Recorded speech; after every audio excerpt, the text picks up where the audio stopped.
जय श्री कृष्णा। आज हम लेसन नंबर 6 करेंगे। ये लास्ट लेसन है।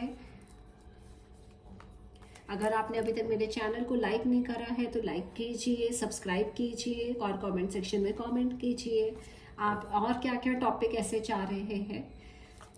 तो सबसे पहले आज हम बात करेंगे card number source of all, chapter 10 verse 8। देखो, हम सबके पास अलग अलग नॉलेज होती है। जिसकी सही नॉलेज होती है वो ही डेवलप कर पाएंगे पॉजिटिव एटीट्यूड को अपनी लाइफ में। हमें गॉड को नहीं भूलना चाहिए, बिकॉज वो ही एक सुप्रीम कंट्रोलर है, क्रिएटर है, सब है। हम हर चीज़ को गॉड हम हर चीज़ को गॉड पर ही लेना चाहिए। हमारे एक्शन वैसे ही कंट्रोल करते हैं वो। यही कार्ड बोला गया है कि देखो, अपने डिवोशनल सर्विस, वर्शिप्स, ये सारी चीज़ें करो। ये कार्ड बोला गया है कि कहीं ना कहीं सब कुछ उन्हीं से ही वो जन्मा है, सब कुछ है, तो कहीं ना कहीं आपको ही कंट्रोल करके चलनी है, ठीक है। और ये बोला गया है कि देखो, जिस चीज़ की आपके पास नॉलेज है उसको, ये कार्ड ये भी बोला गया है जिस चीज़ की आपके पास नॉलेज है तो आप उसको ही अगर आप डेवलप करके चलते हो तो आपको वही बेनिफिट मिलेगा। फॉर एग्जांपल, अगर जैसे मैं कहूँ कि भाई मुझे टैरो की बहुत ज़्यादा नॉलेज है या न्यूमरोलॉजी की बहुत ज़्यादा नॉलेज है, तो मैं उसी चीज़ से ही उस चीज़ को ही डेवलप करके और अपना वर्क डिवोट लॉर्ड कृष्णा को करके मैं सक्सेस पा सकती हूँ, विजडम पा सकती हूँ।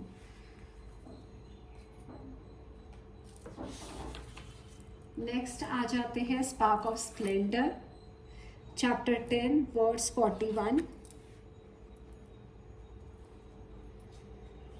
जितनी भी ग्लोरियस और ब्यूटीफुल चीज़ें होती हैं वो ईश्वर की ही है।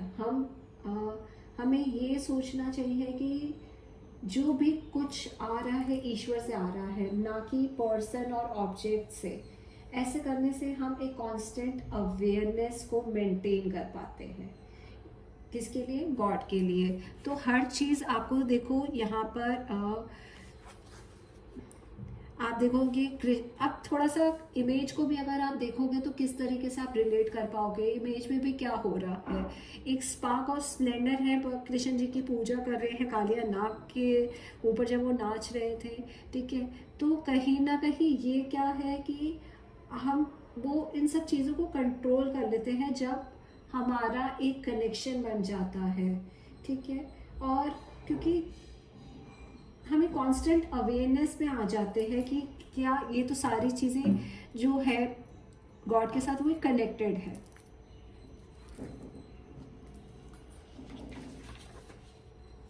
Success in yoga, chapter 2 verse 48।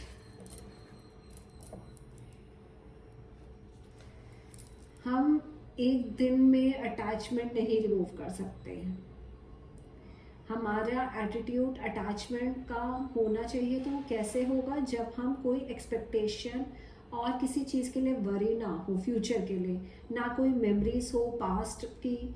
हमें बैलेंस होकर रहना चाहिए। सक्सेस और फेलियर्स तो होते रहते हैं। हमें अननेसेसरी थॉट्स को रिड्यूस करना है, इम्प्रूव करना है क्वालिटी ऑफ थॉट्स और फोकस करना है टास्क पर। यहाँ पर यही वो चीज़ें हैं कि अपनी कोई भी चीज़ें आप कर रहे हो, उसके कोई भी आप ड्यूटी परफॉर्म कर रहे हो कि भाई मैं तो ये काम कर रहा हूँ, मैंने अभी ये स्टार्ट कर रहा है तो रिजल्ट कैसा आएगा। तो अटैचमेंट किसी चीज़ से मत रखो। अगर देखो, अगर आप फेल भी हो रहे हो तो उसके बाद कहीं ना कहीं आपको एक लर्निंग का एक्सपीरियंस मिल रहा है। सक्सेस और फेलियर तो चीज़ें होती रहेगी। यही चीज़ों को आपको अपने माइंड को ही वो इसी तरह से कंट्रोल करना है। जब आप ऐसी चीज़ों को कंट्रोल कर लोगे अपने सेंसेस को, तो कहीं ना कहीं चीज़ें आपके फेवर में होगी। नेक्स्ट कार्ड आ जाता है सुपर सोल, चैप्टर 15 वर्स 15। जो नॉलेज रिवील करती है true nature of the self, और वो ही और उसकी आइडेंटिटी गॉड से होती है। ईश्वर ही हमें अवेयरनेस, नरिशमेंट, फूड, पावर सब कुछ दे रहा है to absorb food as well as knowledge. तो नॉलेज कहाँ से है? ये सब ईश्वर से ही है। ये कार्ड यही बोला गया है कि आप देखो हर चीज़ भूल सकते हो, ठीक है, बट कुछ ऐसी चीज़ें होती हैं जो आपको कहीं ना कहीं आपके बारे में ट्रू वो चीज़ें बताती है, और उसी चीज़ को हमें कहीं ना कहीं समझना चाहिए कि आपकी, देखो कोई, अगर मैं ये कहूँ कि मैं कोई टैरो रीडर हूँ, ठीक है, बट वो मेरी एक आइडेंटिटी है, बट रियल आइडेंटिटी मेरी क्या है एज अ ह्यूमन बीइंग, वो बहुत जानना ज़रूरी होता है, ठीक है। तो यहाँ पर अगर यही आपको अवेयरनेस में होते तो किस तरीके से आप जान पाते हो चीज़ों को। तो ये कार्ड कहता है कि अगर आपकी अवेयरनेस सही रहेगी तो आप चीज़ों को समझ पाओगे। नेक्स्ट में आ जाते हैं 3 मोड्स, चैप्टर 14 एंड वर्स 5। प्रकृति जो है वो 3 गुना से बनी हुई है। प्रकृति बाइंड और टाई बांधती है। गुना इज स्टेट ऑफ माइंड। एक दिन हम काम होते हैं तो एक दिन पैशन होते हैं और एक दिन थके होते हैं, लिथार्जी। ये सब सत्व गुण, रजस गुण और तमस के गुण हैं।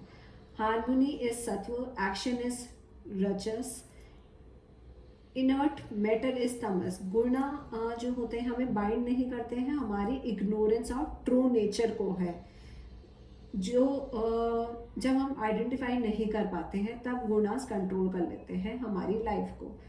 देखो सारी जो चीज़ें हैं वो कहीं ना कहीं मटेरियलिस्टिक में ही अगर जब हम फंसे होते हैं तो हम कंट्रोल में आ जाते हैं, ठीक है। हम वो कब कंट्रोल में आ जाते हैं? जब हम एक चीज़ को इग्नोर कर रहे हैं, इग्नोरेंस ऑफ हमारे अपने ट्रू नेचर को, तब हम इन सब गुणास में, रजस, तमस, ये सारी चीज़ों में फंस जाते हैं।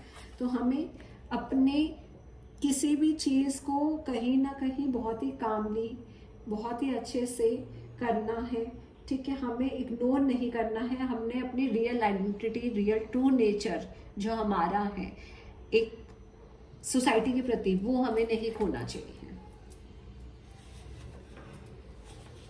टाइम ऑफ डेथ,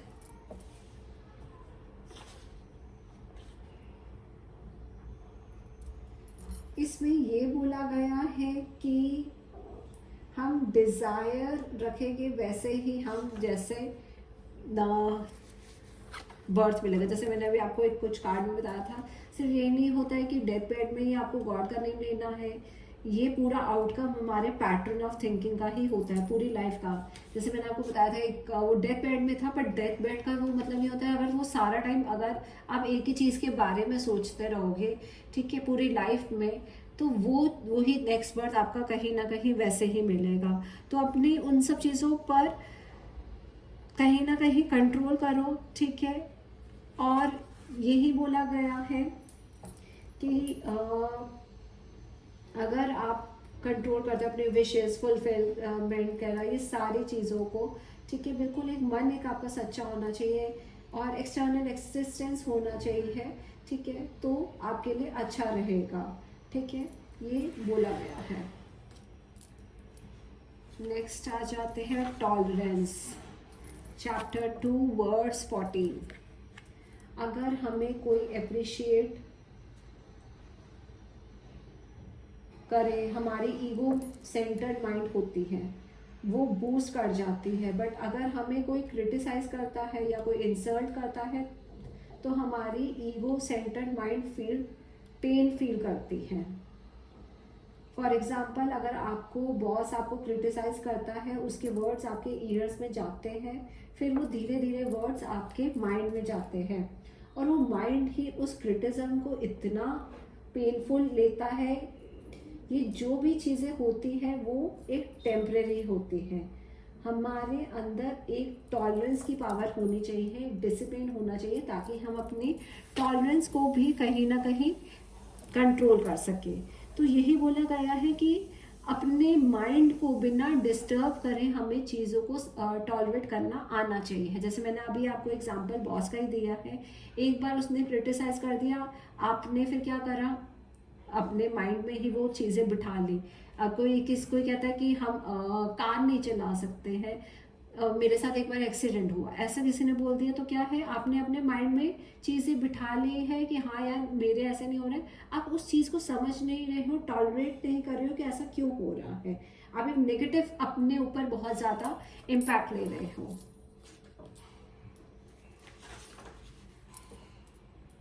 नेक्स्ट आ जाते हैं ट्रांसमिग्रेशन चैप्टर 2 वर्स 13। बॉडी देखो बॉर्न होती है तो चेंज भी होता है। फॉर एग्जांपल आप मोबाइल लेते हैं, 4-5 ईयर अच्छा चलता है, आप सोचते हैं कि 1-2 साल और निकाल लेते हैं, फिर आप न्यू मॉडल लेते हैं, ये क्या है, चेंजेस। पर चीज़ ओल्ड होती है, हम भी ओल्ड होके मरेंगे, फिर से चीज़ें के लिए रोना, तो ये पूरा प्रोसेस ये चलता रहता है। जहाँ ये कार्ड बोला गया है कि आप देखो चेंज ज़रूरी भी होता है, ठीक है। अगर किसी की प्रॉब्लम लाइफ में बहुत ज़्यादा हो, ठीक है, वो किसी स्टक हो, तो आप उस चीज़ को लेट गो करो और आगे वो प्रॉब्लम्स को देखो कि किस तरीके से निकलना है, किस चीज़ में आप स्टक सा फील कर रहे हो, कौन सी चीज़ें आपको होल्ड करके चल रही है, ये सारी चीज़ें देखना है, क्योंकि चेंज बहुत ज़्यादा ज़रूरी होता है। किसी भी चीज़ को आगे बढ़ने के लिए आपको पुरानी चीज़ों को छोड़ना पड़ता है। फिर आ जाते हैं ट्रू लीडर्स चैप्टर 18 वर्स 43। हर चीज़ों को परफॉर्म करने के लिए एडमिनिस्ट्रेटिव चाहिए होता है, लीडरशिप चाहिए होती है, उसके लिए बोल्डनेस होना ज़रूरी होता है। ये क्वालिटीज़ फियरलेस बोल्डनेस होगी तभी हम चीज़ों को के लीडर बन सकते हैं। कोई पर्सनल अटैचमेंट ना हो वेल्थ से, कम्युनिटी की वेलफेयर का सोचे। फॉर एग्जांपल मोदी जी, देश के लिए सोचना, देश को आगे बढ़ाना, उनके अंदर क्या है, एक क्षत्रिय वाली क्वालिटीज़ है। तो कहीं ना कहीं आप एक अपने अंदर ऐसी क्वालिटीज़ लाओ जहाँ पर आप दूसरों को इंस्पायर कर सको, एक डिटर्मिनेशन दे सको। ज़रूरी नहीं है कि आपको उसमें ही लड़ना है, आपको किसी को मोटिवेट कर सकते हो, ठीक है। तो यही सारी चीज़ें आ जाती है। नेक्स्ट कार्ड कर लेते हैं wind of desire chapter 2 verse 67। हमारे सेंसेस चेंज होते हैं रहते हैं। हियरिंग का सेंस गॉसिप होता है, टंग का सेंस कहीं ना कहीं टेस्ट करना अल्कोहल का हो जाता है। माइंड खराब करना है, इसके लिए सेंसेस को कंट्रोल चाहिए, चाहे वो गॉड का नाम ही लेकर क्यों ना हो। ये कार्ड यही बोला जाता है, क्योंकि देखो जैसे मैंने कहा है कि अगर आप गॉसिप कर रहे हो तो आपकी आदत लग जाती है, तो आपका माइंड वो बिल्कुल फोकस में नहीं रहता है, आप इंटेलिजेंसी को नहीं देखते हो। मैं आपको किसी का एग्जांपल ही दूंगी, बहुत ज़्यादा वो डिवोटी थी, बट गॉसिप करना बहुत ही गंदी आदत थी, हर किसी के बारे में बुराई करना, उसने ऐसा करा। वो डिवोटी भी होकर आप ऐसे गलत काम कर रहे हो तो दिस इज़ वेरी बैड। तो कहीं ना कहीं आप पर देखो कि क्या सेंसेस आपका है, क्या आपका माइंड फोकस है, क्योंकि देखो वो तो डाइवर्ट करता रहेगा, बट जहाँ हमारे सेंसेस कंट्रोल होंगे तभी हम चीज़ों को समझ सकेंगे। Now wisdom card chapter 5 verse 16। कोई भी चीज़ें न्यू रिवील नहीं होती है, वो अपना ट्रू नेचर रिवील करते हैं। सही नॉलेज होगी तभी वो करते हैं। हम चीज़ों को तभी सॉल्व कर पाते हैं जब हमारे पास सिचुएशन में अच्छी नॉलेज हो। अगर हम सिचुएशन को ट्रूली ऑब्जेक्टिवली देखते हैं तो परफेक्ट तो हो जाती है, बट स्पिरिचुअली इम्परफेक्ट ही होती है। तो इसके लिए ज़रूरी है ignorance of the eternal essence को रिमूव करना, ठीक है। ये कार्ड यही बोला गया है कि विजडम अगर हमारे पास होगी तो हम चीज़ों को, ऐसी गलत चीज़ों को डिस्ट्रॉय कर सकते हैं। नॉलेज होगी तो हम एक लाइट दे सकते हैं, ठीक है। ये सारा आ जाता है। लास्ट कार्ड करते हैं पूरी भगवत गीता का, वूम्स ऑफ मिस्ट्री, ठीक है। और प्रिडिक्शन पहले कार्ड नंबर चैप्टर 5 वर्स 22। हमारे साथ कुछ अच्छा होता है, हमें लगता है बाहर से अच्छा होता है, बट वो ऑलरेडी हमारे अंदर ही, बट वो भी एक टेम्परेरी है, क्योंकि हम खुद टेम्परेरी है। इसलिए हमें वाइस बनना है, रियलाइज करना है दैट कि सिर्फ सेंसेस को कंट्रोल जॉय नहीं होता है। जो लॉर्ड कृष्णा है वो ही एक कहीं ना कहीं पूरी क्रिएशन है, वो ही एक रियल जॉय है। बिगनिंग भी देखो अगर किसी चीज़ की होती है तो एंड भी होता है। यहाँ पर यही कह रहे हैं कि जो चीज़ें होती हैं मटेरियल सेंस में, वो आपके मटेरियल सेंसेस की जो होती है वो टेम्परेरी होती है। और अगर जब आप बिल्कुल एक फ्री करके वो चलोगे तो वो टेम्परेरी फेज से आप निकल पाओगे। आप कैसे अनअटैच होना है, ठीक है। और ये बोला जाता है कि एक बिगनिंग और एंड तो होता रहता है, बट एंजॉय करो एक रियल हैप्पीनेस को, ठीक है। और मटेरियल प्लेजर को, ये सारी चीज़ें आ जाती है एक हैंडल करने के लिए, ठीक है। तो अब मैं और जल्दी अगर हुआ तो मैं एक और डेक के कार्ड्स लेकर आऊँगी जिसमें आप लोगों को मैं समझाऊंगी। तब तक आप मेरे चैनल को लाइक कीजिए, सब्सक्राइब कीजिए, कमेंट सेक्शन में कमेंट कीजिए और बेल आइकन के बटन को प्रेस कीजिए। Thank you. जय श्री कृष्णा।